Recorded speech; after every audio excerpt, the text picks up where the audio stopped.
영화로움을 입히시는 은혜라고 하는 제목으로 말씀을 함께 나누겠습니다. 어변성룡이라는 말이 있습니다. 이 사자성어를 잘 사용하지는 않는데 이 용자가 들어가서 조금 제가 갈등을 하다 그래도 이 사자성어를 제가 가져왔습니다. 이 말은 열악한 환경 속에서 성공한 사람, 우리가 잘 쓰는 개천에서 용난다라고 하는 그런 뜻을 가지고 있는 말이 어변성룡이란 말입니다. 이스라엘은 하나님의 은혜를 통해서 애굽에서 큰 번성함을 이루게 되어집니다. 하나님의 섭리가 있었죠. 특별히 이제 요셉이라는 사람을 통해서 그 이스라엘 백성들이 성장하고 번성하는 아주 중요한 역할을 하게 하셨습니다. 그런데 성경을 읽다 보면 요셉을 모르는 왕이 세워졌다라고 하는 말씀이 있습니다. 그것은 애굽이란 나라가 왕조가 이제 바뀝니다. 원래는 셈족 후예들이 요셉이 총리를 있을 때는 후예가 왕이 있었는데 이 왕 이제 셈족 후예에서 함족 후배로 이렇게 바뀌어지게 됩니다. 그래서 왕이 다른 요셉을 모르는 왕이 세워졌다라고 하면서 그때부터 애굽에 있는 이스라엘 백성들에게 엄청난 박해와 엄청난 어려움이 그들에게 주어지게 됩니다. 처음에는 당황했지만 거기에 순응할 수밖에 없었습니다. 왜냐하면 애굽이라는 거대 국가에는 특별히 군사력이 강한 국가였기 때문에 거기에 대항할 사람, 거기에 또한 반항할 사람은 하나도 없었던 것입니다. 무려 그들이 430여 년 아마 누굽니까 야곱이 내려온 시간까지 합쳐서 쓴 기록이 바로 430여 년이라고 생각합니다. 뭐 어떻든 간에 400년이라고만 해도 이스라엘의 한 세대는 약 20년가량이 됩니다. 무슨 얘기냐면 이스라엘은 대개 12, 13살 때 성년식을 하고요. 대개 17, 18세에는 결혼을 합니다. 그 전에 하는 경우도 있고요. 그러니 20세가 되면 이미 어머니, 아버지, 부모가 되어 있고요. 아마 40세 정도가 되면 할아버지, 할머니가 되어 있을 정도입니다. 그러니까 한 20세 정도가 되면 20년 정도가 되면 한 세대가 지났기 때문에 400여 년이 지났다라고 하는 것은 굉장히 많은 세대가 흘러갔고요. 그래서 가나안 땅에서 70여 명 내려온 사람들이 약 400여 년 동안 장정만 20세 넘는 장정만 60만이 넘었을 수밖에 없는 것은 우리같이 30세, 40세 결혼하는 게 아니라 20세 전에 결혼을 하기 때문에 세대가 더 빨리빨리 진행이 되어져서 인구 증가가 바로 그렇게 빨리 이루어진 것을 보게 됩니다. 그들이 고통 가운데 있을 때 그들은 자립할 수도 없었고 그들을 누군가가 도와야 되는데 도울 사람도 그들에게 없었습니다. 그들은 어찌 보면 버려진 고아처럼 그들은 고아 같은 상태로 그들이 고통 가운데 아픔 가운데 있었습니다. 그러나 하나님은 언약을 기억하시고 그 언약을 통해서 모세를 만나시고 모세를 그들의 구원자로 세우셔서 모세를 통해서 이스라엘 백성들을 가나안 땅으로 이끌어 가시고 있는 걸 보게 됩니다. 오늘 본래는 이 에스겔서 1장 16장 1절부터 14절 말씀까지 한 부분인데 1절부터 7절까지는 그 애굽의 상황, 그 애굽에서 힘들고 어렵고 고통과 아픔 가운데 있었던 부분들을 이렇게 그 비유적으로 또는 형상적으로 이렇게 말씀이 표현되어져 있어요. 그러면서 오늘 8절부터는 근데 그들에게 그렇게 어려움이 주어진 이유가 무엇입니까? 그것은 하나님께 에스겔서에 계속 나와 있는 것인데 그것은 뭐냐면 그들이 우상 숭배를 하고 죄를 졌기 때문에 그 죄와 우상 숭배의 결과로 그들에게 고난이 주어졌던 것을 보게 되고 계속해서 에스겔이나 에레미야 선지자가 그 당시에 선지자인데 바벨론으로 포로로 잡혀간 이스라엘 백성들에게 계속해서 그들에게 촉구하고 있는 게 있어요. 그것은 뭐냐면 회개하라는 것이죠. 회개하고 하나님의 은혜 가운데 다시 거하라. 그것은 하나님께서 미래에 대한 다시 비전을 주시고 다시 그들을 회복하기 위한 하나님의 섭리가 있었기 때문에 그렇고요. 그래서 그것의 한 부분으로서 오늘 8절부터 14절까지 그들이 죄를 회개하고 하나님의 회복이 되면 이러한 은혜를 주시겠다라고 하는 것을 말씀하고 있습니다. 특별히 오늘 8절에 보게 되면 내 옷으로 너를 수치를 덮어주겠다. 그것을 이렇게 그들을 감싸주겠다라고 하는 말씀으로 그들에게 하고 있는 것입니다. 그런데도 불구하고 이스라엘은 이 말씀을 잘 깨닫지 못해서 이제 여러분 내일부터 또한 퀴즈를 하실 텐데 이제 그 15절부터 또 그 다음에 상황이 이렇게 전개되어 있습니다. 자, 그런데 이제 근데 당시에 이 근동 지방에서는 결혼식을 할 때 남자의 옷을 여자에게 이렇게 걸쳐줌으로 인해서 그 두 부부가 하나가 되었다는 상징을 의미해서 옷을 덮어주는 그런 전통이 있었습니다. 그것에 의해서 하나님도 너희와 나는 하나다. 비록 죄를 졌고 비록 지금 포로로 있고 비록 고통 가운데 있지만 나의 옷으로 너희를 덮어주겠다. 너희의 허물을 덮어주겠다. 그런데 목적은 하나죠. 회개하라는 것이죠. 그 의미로 말씀이 계속해서 주어지고 있는데 이 말씀을 묵상하면서 이 말씀이 신약 성경에도 이 내용에 대해서는 없지만 이런 상태를 고스란히 보여주고 있는 말씀이 있습니다. 그것이 어디냐면 에베소 2장 3절로 4절 5절에 있는 말씀인데 거기에 말씀을 여러분에게 다 읽어드리진 않고 부분으로 제가 알려드리면 거기에 뭐라고 말하면 다른 이들과 같이 본질상 진노의 자녀였다. 그렇게 사도 바울이 고백을 하고 있죠. 그러니까 이스라엘 백성들과 그들과 현재 있는 그리스도 밖에 있는 이들을 향해서 주시는 말씀이라고 볼 수 있을 것입니다. 그러면서 뭐라고 말씀하냐면 긍휼이 풍성하신 하나님이 우리를 사랑하신 그 큰 사랑으로 허물로 죽은 우리를 그리스도와 함께 살리셨고 너희는 은혜로 구원을 받은 것이다. 은혜로 구원받은 것이다. 우리가 어떤 뭐 좋은 집안도 아니고 또는 어떤 머리가 좋은 것도 아니고 세상에서 도덕적으로 윤리적으로 다른 사람보다 조금 더 낫기 때문도 아니라 은혜로 주어진 것이다. 은혜라는 말이 뭐예요? 은혜라는 말은 뭐 외국어 써서 죄송합니다만은 카리스라고 합니다. 헬라어로는. 근데 그 은혜라는 말은 카리스란 말은 선물이란 말과 같이 들어갑니다. 너희가 그 은혜로 인하여 에베소 2장 8절에 말씀하잖아요. 너희가 그 은혜로 말미암아 구원을 얻었나니 이것이 너희에게서 난 것이 아니라 하나님의 선물이라. 이게 은혜란 말과 선물이란 말은 동의어예요. 똑같은 말로 쓰였어요. 그러니까 은혜로 주어졌다는 거예요. 여기도 오늘 본문도 보게 되면 에스겔을 통해서 주시는 말씀을 보게 되면 이스라엘은 하나님께 구원받을 만한 어떤 행위도 어떤 조건도 어떤 상황도 없었어요. 그런데도 불구하고 하나님이 그들을 긍휼히 여기셔서 그들에게 하나님께서 자기 옷을 그들에게 허물을 덮어주시고 수치를 덮어주시는 그 은총을 주심을 말씀하고 있죠. 그러면 그렇기 때문에 하나님의 사랑은 주권적인 사랑입니다. 조건을 넘는 주권적인 사랑입니다.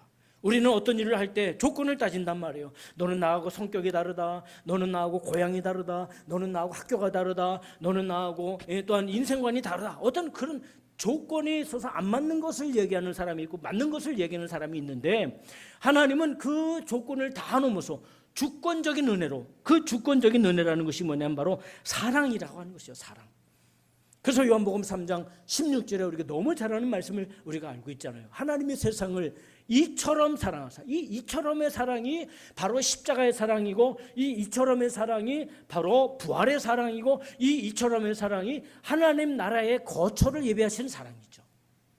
그래서 누구든지 예수를 믿으면 구원을 얻을 것이다라고 분명하게 말씀하고 있습니다. 그래서 예수님이 17절에도 말씀하고 있죠.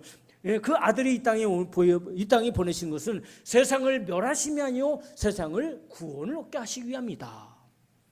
그러면서 이미 믿지 않는 사람은 이미 심판을 받은 것이다라고 18절에까지 말씀하고 있는 것을 보게 됩니다.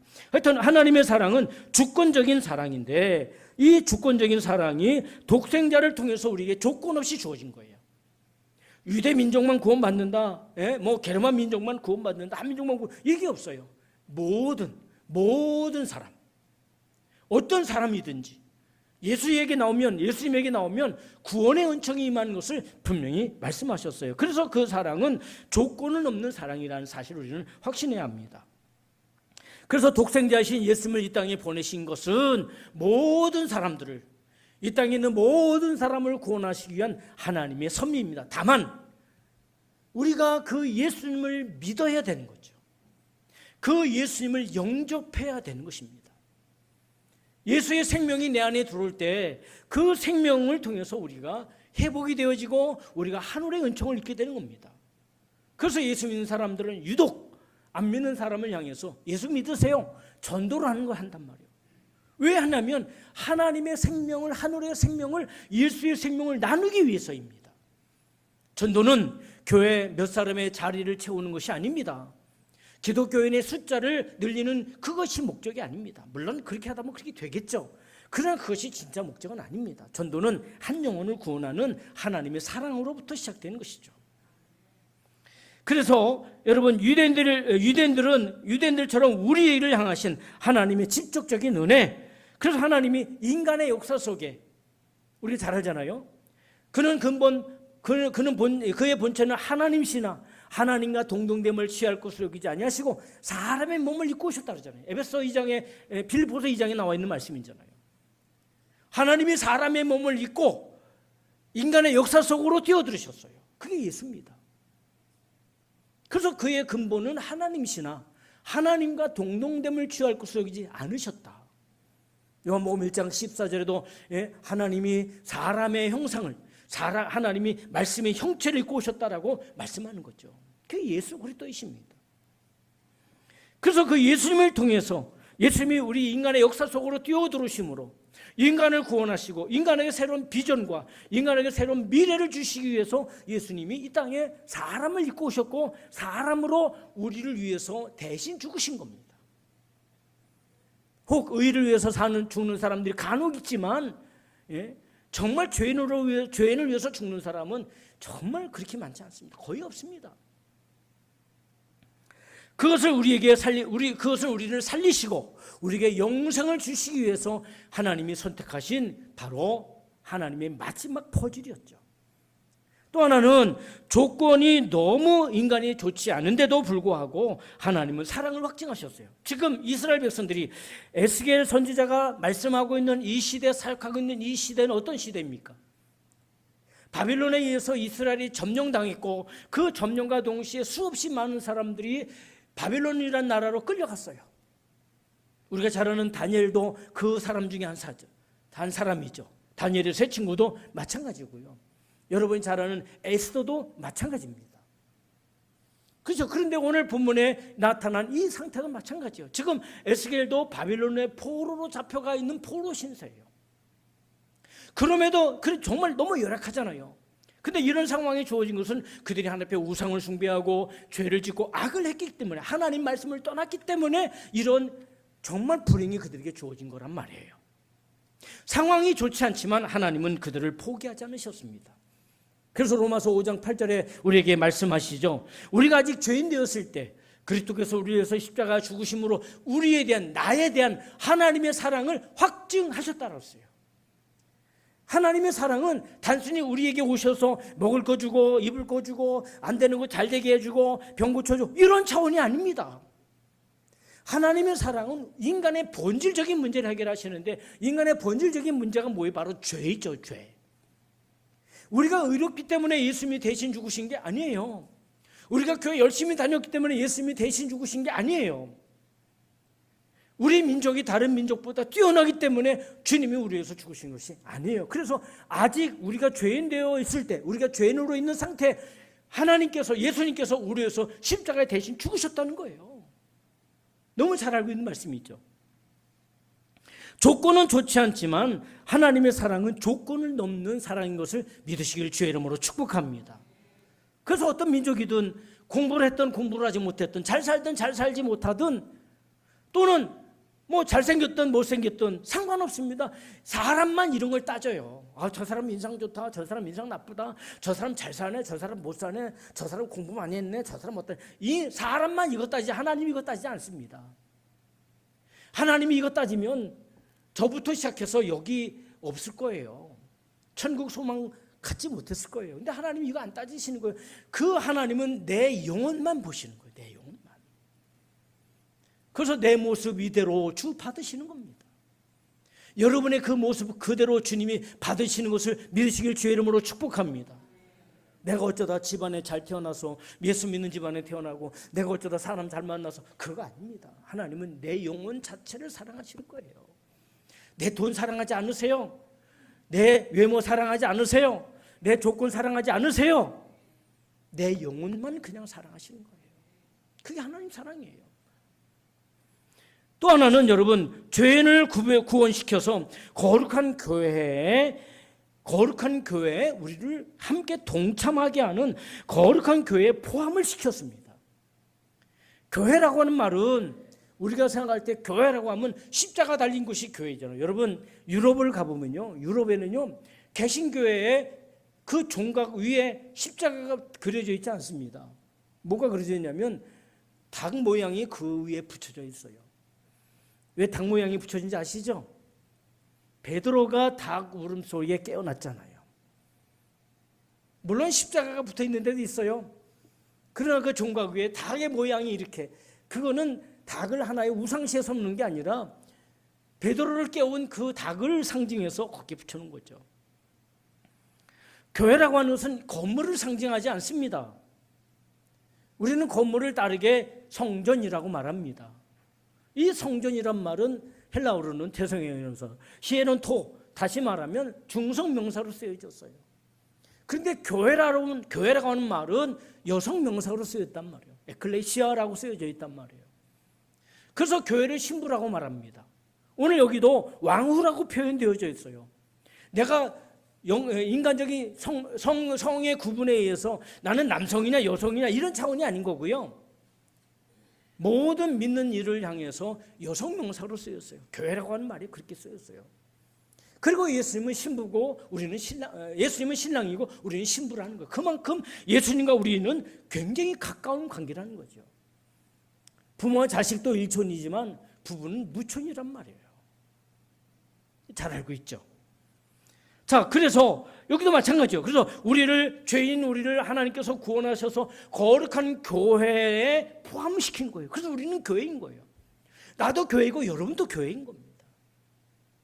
단순히 건물이 교회가 아니라 믿는 무리가 다 교회라고 하는 사실을 성경은 말씀하고 있습니다.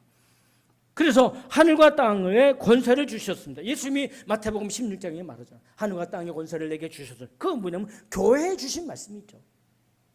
그래서 고린도전서 6장 17절에 뭐라 했어요? 주와 합하는 자는 한 영이니라. 주님과 합하는 자는 주님과 같은 영이라는 거예요. 교회론에 대해서 나와 있는 에베소서에 보면, 그래서 우리가 서로 연결되고 결합되어서 교회를 이루어가고 교회를 세워간다고 말씀하잖아요. 그래서 믿는 무리를 일컬어서 교회라고 그렇게 표현을 하는 것입니다. 부족한 우리를, 연약한 우리를 예수님을 통해서 예수 믿게 함으로 교회라고 하는 공동체를 이루게 하신 것입니다. 물론 그 교회들이 이 지상에 있는 동안의 교회들이 여러 곳이 있습니다. 여러분, 이스라엘도 예루살렘에서만 예배드린 게 아니에요. 거기는요 1년에 3차례씩 오는 곳이고요. 그들은 자기들이 거하고 있는 곳에 회당을 지었어요. 회당을 지어서 그곳에서 그들이 안식일마다 모여서 그곳에서 하나님께 예배하고 찬양하고 말씀을 공부했어요. 지역 교회 같은 형체가 이스라엘이 타락하기 전에도 이미 있었습니다. 예루살렘에 매일같이 올라와서 예배드린 게 아니에요. 그런 것처럼 지역 교회도 역시 같은 의미로 볼 수 있습니다. 그래서 여러분 보세요. 이것은 엄청나고 위대한 능력입니다. 그래서 여러분 보세요. 우리가 어떤 일을 할 때 나는 예수로 하는 거예요. 예수. 언제나 예수가 내 안에 있고 내가 사는 모든 것이 예수님으로 사는 겁니다. 그런데 우리는 그냥 때때로 예수님은 전혀 관계 없이 그냥 다른 어떤 이방 종교처럼 그렇게 믿는 거예요. 그렇게 생각하는 거예요. 지난 주간에 어떤 책을 하나 봤는데 그분이 굉장히 영성이 깊은 미국에 있는 핵인이라고 하는 목사님인데 그분이 그런 말을, 그 책을 보다가 제가 깜짝 놀랐어요. 그 책을 옛날에 읽었는데 다시 한번 읽어봤어요. 근데 그 책에 어떤 말이 있냐면 종교의 영으로 사는 사람이에요. 종교의 영. 종교의 영으로 신앙생활하는 사람이 있다는 거예요. 그래서 이 말을 이렇게 표현하셨네 이분은. 제가 그거를 딱 보면서 오늘날 많은 신앙인들 중에 예수의 영이 아니고 하나님의 성령이 아니고 종교의 영으로 신앙생활하는 사람이 있다. 저는 그 단어를 이렇게 보면서 그냥 굉장히 어떻게 보면 해답도 찾았다 보고 어떻게 작지 않은 이렇게 좀 울림이 있었습니다. 제 마음에. 종교의 영. 우리는 예수의 영으로, 그렇죠? 또는 우리는 하나님의 영이신 성령으로 이렇게 움직여야 되는데 그러니까 종교라는 거죠. 하나의 종교라는 거죠. 그럼 우리는 예수의 영으로, 하나님의 영으로 사는 하나님의 사람들이 되어야 될 줄 분명히 믿습니다. 또 하나는 뭐냐면 우리 안에 성령 하나님이 오셔서 함께 하신다는 것입니다. 따릅니다. 성령 하나님이 내 안에 오셨다. 그렇죠. 그래서 요한복음 14장 18절에 말씀하죠. 너희를 고와 같이 버려두지 아니하리니 17절에 보면 내가 너와 함께 하겠고 너희 속에 거하겠다.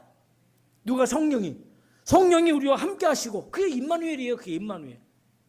성령이 나와 함께 하시고 동행하시고 에녹처럼 그리고 내 안에 거하시겠다 그랬어요.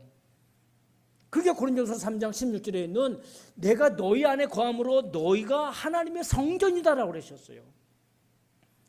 교회 다니는 사람들이 뭐 술을 먹지 말라, 담배를 피지 말라, 뭐 마약을 하지 말라, 정신성 있는 거 하지 말라, 뭐 그게 말씀이 있느냐 없느냐 그거 따지지 마시고요. 우리가 한 가지만 생각하면 돼요. 아, 내가 하나님의 성전이네. 하나님의 성령이 거하시는 전이에요, 우리가. 그 생각을 해보십시오. 그 성전을 내가 어떻게 더럽히겠어요? 거기 뭐라고 말씀했어요? 성전을 더럽히는 자 내가 그를 멸시하리라 했다 그랬어요.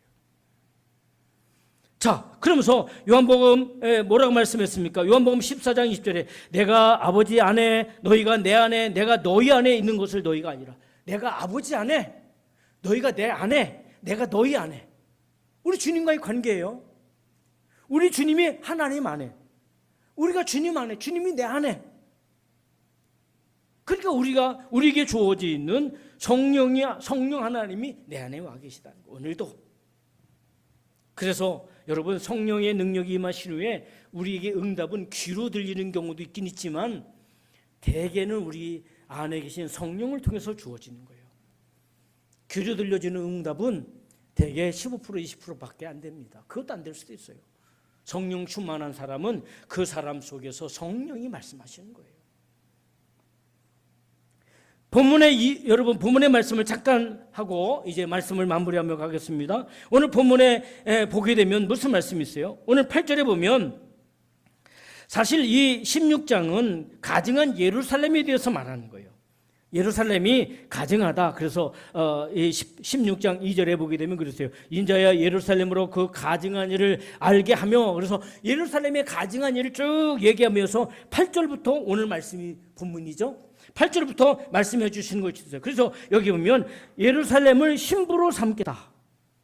오늘 본문의 8절의 말씀이 바로 그런 얘기예요. 예루살렘을 내가 신부로. 예루살렘은 하나의 지정학적으로 근동지방에 있는 그 예루살렘을 말하는 게 아니라 이것은 바로 하나님의 백성들을 일컫는 말이죠. 이 예루살렘은. 그러면서 그 예루살렘이 하나님의 신부로서 9절, 오늘 본문의 9절부터 12절까지는 그들을 화려하게 치장해 주시겠다라고 말씀하셨어요. 얼마나 화려하게 치장이 되었습니까? 여러분 요한계시록 21장 22장에 보면 천국에 대한 얘기가 나오잖아요. 천국이 어떻게 치장되어 있는지 아세요? 황금으로, 각종 보석으로 천국이 다 만들어져 있어요.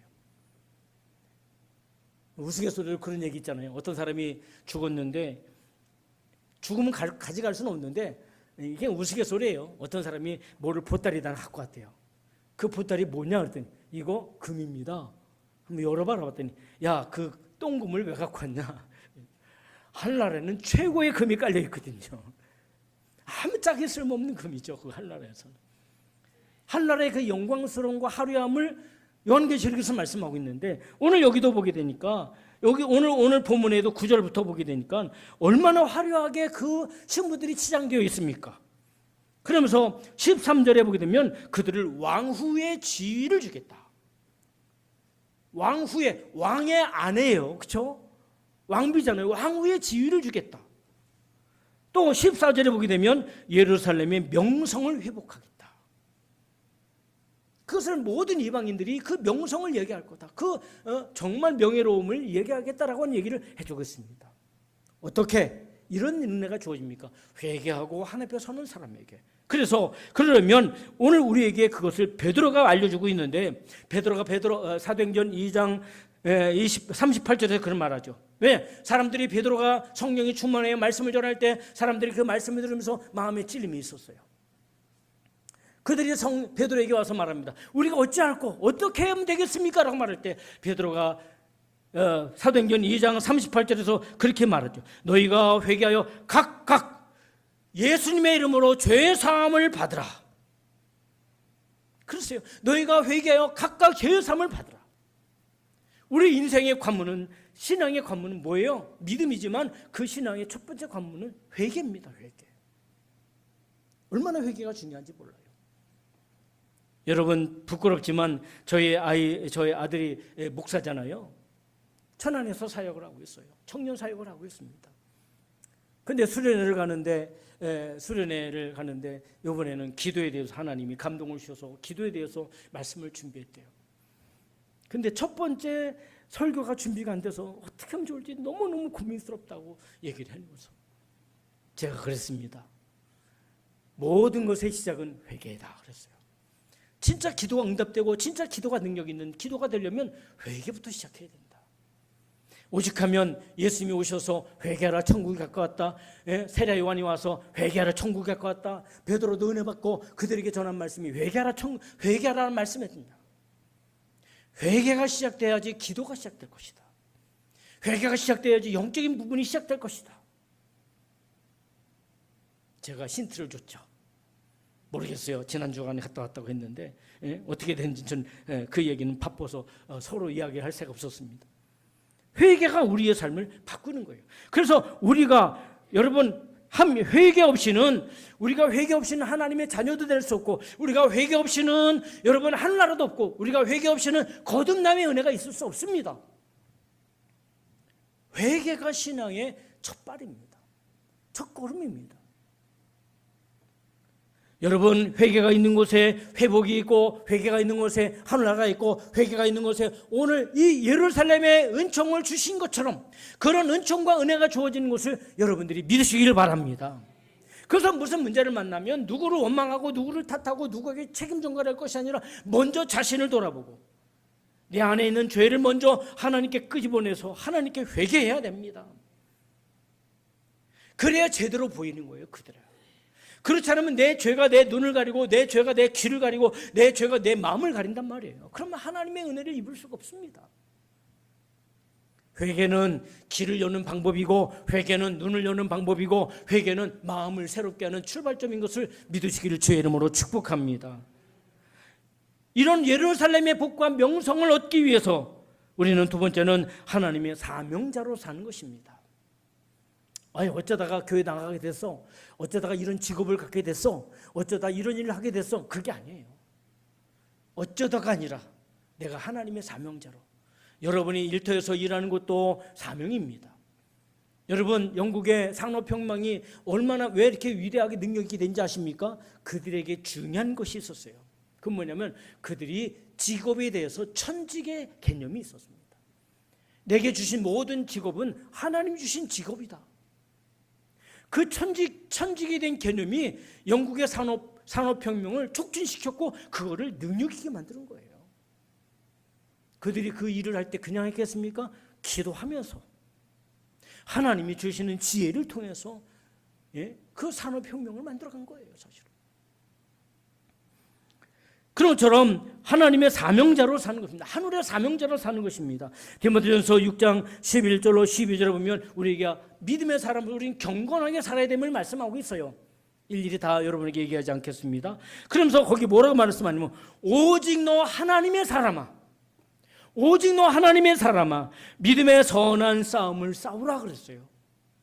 이 믿음의 선한 싸움을 싸우는 여러분 첫 번째 장소가 어딘지 아십니까? 우리 속입니다. 내 마음부터 믿음의 선한 싸움이 시작이 되는 거예요. 다른 사람하고 주먹다짐하고 다른 사람하고 의식 대결하고 싸우면 그런 것이 아니에요. 사실은 가장 큰 싸움은 내 안에서부터 시작이 되는 거예요. 그래서 여러분 우리가 몸은 이 땅에 있지만 우리의 영혼의 본질은 하늘에 속한 사람인 것을 믿으시기를 주의 이름으로 축복합니다. 내가 가난할 수도 있어요. 내가 다른 사람보다 좀 나을 수도 있어요. 다른 사람도 더 공부를 더 할 수도 있고 덜 할 수도 있어요. 그러나 그건 아무 상관이 없습니다. 나는 하늘에 속한 사람이다. 하늘에 속한 사람입니다. 그래서 우리의 영혼의 본질은 하늘에 속한 사람으로서 하늘의 사명자로서 사는 거예요. 여러분이 교회 일을 하든 가정의 일을 하든 또 세상의 일을 하든 그것이 하나님 말씀에 어긋난 일이 아니라면 그 모든 일 역시도 사명자의 삶을 가져야 돼요. 집을 짓는 일을 한다면 여러분 그 집을 짓는 게 얼마나 소중한 일입니까? 얼마나 소중한 일이에요. 그 집을 짓는다는 것이. 사람들에게 행복을 줄 수도 있고 사람들에게 평안을 줄 수도 있고 사람들에게 비전을 줄 수도 있는 게 바로 그 집이잖아요. 어떤 일이든지 마찬가지예요. 자동차를 여러분이 혹시 차를 운전한다고 생각해 보세요. 짐을 나르든 아니면 사람을 하든 어떤 일이든지 다 그것이 사명이 될 수 있는 거예요. 세 번째는 하나님의 꿈을 공유하는 사람이 돼야 합니다. 지난주도 공유에 대한 말씀을 전했죠. 지난주 말씀 듣고 나면 유튜브에 평택 안중 초원교회라고 치면 나옵니다. 그 공유에 대해서 하나님의 꿈을 공유하는 거예요. 그러면 여러분 하나님의 꿈이 복잡합니까? 대단합니까? 그렇지, 대단하긴 하죠. 그런데 하나님의 꿈은 아주 단순하고 소박합니다. 제가 볼 땐 그래요. 하나님의 꿈은 뭔지 아세요? 한 영혼입니다. 한 영혼. 한 영혼이 하나님의 뜻이에요. 하나님의 꿈입니다. 나를 통해서 한 영혼이 구원받고 나를 통해서 또 한 영혼이 구원받고 그 사람을 통해서 또 한 영혼이 구원받고 그래서 하나님은 예수님이 이 전도에 대해서 누룩의 비유를 하셨어요. 누룩은 천천히 그러나 끝까지 가잖아요. 한 영혼이 바로 하나님이 우리에게 기대하시는 작은 하나님의 꿈이에요. 이것이 우리가 공유하기 원하는 것입니다. 평생을 살면서 우리가 살다 보니 바빠서 힘들어서 그런 것도 있겠지만 한 영혼도 구원하지 못하고 끝날 때가 많아요. 인생. 하나님의 꿈을 공유하지 못하고 있는 것이죠. 한 영혼을 사랑하는 것이 바로 하나님의 꿈입니다. 요한복음 18장 9절에 예수님은 기도하는 그 기도에 보면 뭐라 그랬어요? 아버지께서 내게 주신 자 중에 한 사람도 잃어버리지 않게 원한다. 물론 자기가 나가는 건 어떻게 할 수 없겠지만 그러나 하나님은 한 영혼도 하나님은 잃어버리지 않게. 잃어버리는 거지 나가는 걸 말하는 게 아니에요. 그래서 오늘 본문에도 이 에스겔서에 특별히 나와 있는 사상의 흐름이 있는데 그것은 뭐냐면 남은 자 사상이라는 것이죠. 남은 자 사상. 에스겔서를 지금 여기 16절까지만 봐도 한 서너 번에 걸쳐서 남은 자에 대해서 계속해서 말씀하셨어요. 그것은 바로 그들에게 씨앗과 같은 것이고 그들에게 남아있는 새로운 의미가 볼 수 있습니다. 이런 하나님의 꿈을 우리도 나의 꿈으로 알고 우리도 이 하나님의 꿈을 붙잡아야 돼요. 여러분이 큰 부자 되고 여러분이 세상에서 위대한 정치가가 되고 또는 여러분 학자가 되고 그거 물론 좋겠죠. 근데 그렇게 되는 것조차도 목적은 하나입니다. 한 영혼. 그런데 정치하러 가면 하나님이 물질의 복을 주시면 딴짓하고 다니죠. 한 영혼에 대한 꿈을 주시는 거예요. 그것을 위해서 주시는 거예요. 끝으로 하나님이 수고하고 헌신한 그 백성들을 위해 예비하신 상을 우리는 바라봐야 돼요. 오늘 본문의 말씀이 무슨 말씀입니까? 정말 비전적인 말씀 아닙니까? 정말 소망적인 말씀 아닙니까? 정말 그런 은혜를 얻기 원하는 그런 말씀 아닙니까? 오늘 8절부터 14절에 있는 말씀이 그런 것처럼 고린도전서 9장 24절에도 그렇게 말씀하고 있어요. 뭐라고 말씀하고 있습니까? 여러분 운동장에서 다름질하는 자들은 다 달릴지라도 오직 상 얻는 사람은 한 사람뿐인 것을 너희가 알지 못하느냐. 그러면서 너희도 상을 받는 사람이 되도록 하라 그랬어요. 상 받는 사람이 되도록 해야 합니다. 그러면서 여러분 빌립보서 3장 14절에 바울은 그런 고백을 합니다. 뭐라고 고백합니까? 그리스도 예수 안에서 하나님이 위에서 부르신 상을 위하여 내가 달려가노라. 누가 알아주지 않아도 누가 이해해주지 않아도 누가 인정해주지 않아도 괜찮아요. 물론 그렇게 해줘도 좋긴 하겠죠. 그러나 그러지 않아도 괜찮아요. 아무도 모르고 왼손이 하는 일을 오른손이 모르게 오른손이 하는 일을 왼손이 모르게 해도 괜찮아요. 왜? 하나님이 다 기록하시고 하나님이 다 계산하고 계세요. 요한계시록에 말씀하고 있잖아요. 하늘나라에 책이 두 권이라고. 하나는 우리의 행실이 기록된 책이 있다고 그랬잖아요. 그리고 상을 주신 이는 하나님이시잖아요. 그래서 여러분 바울은 그런 얘기하는 거예요. 내가 상급을 향해 달려가고 있다. 이는 우리를 영광스럽게 하시기 위한 하나님의 또 다른 섭리입니다. 고린도전서 3장 8절에 각각 자기가 행한 대로 받을 것이요 그렇죠? 각각 자기가 행한 대로 자기 상을 받을 것이다 그랬어요. 내 아내가 잘했다고 내가 상 받는 게 아니에요. 각각 자기가 받은 대로. 그래서 하늘나라에는요, 하늘나라에는 천수가 없어요. 그래서 저도 하나님을 아버지라고 하고요, 제 아들도 하나님을 아버지라고 하고요, 제 손자도 하나님을 아버지라고 해요.